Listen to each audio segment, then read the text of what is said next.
Hey everyone, welcome to Online Help Guide. Today in this video, I am going to show you how to add photos on your Bumble account. So without any further ado, let's get started.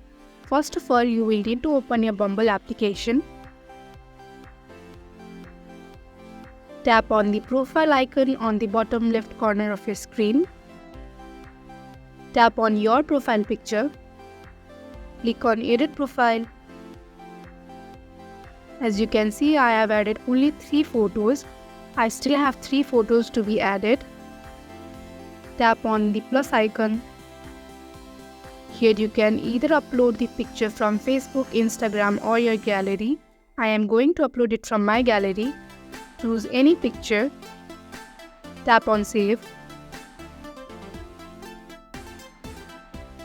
So that is how you can simply add a photo on your Bumble account. Thank you for watching Online Help Guide. Hope this video was helpful, and if it was, hit the like button and comment below your feedback or questions. If you are new to our channel, subscribe and hit the bell icon so that you do not miss any update.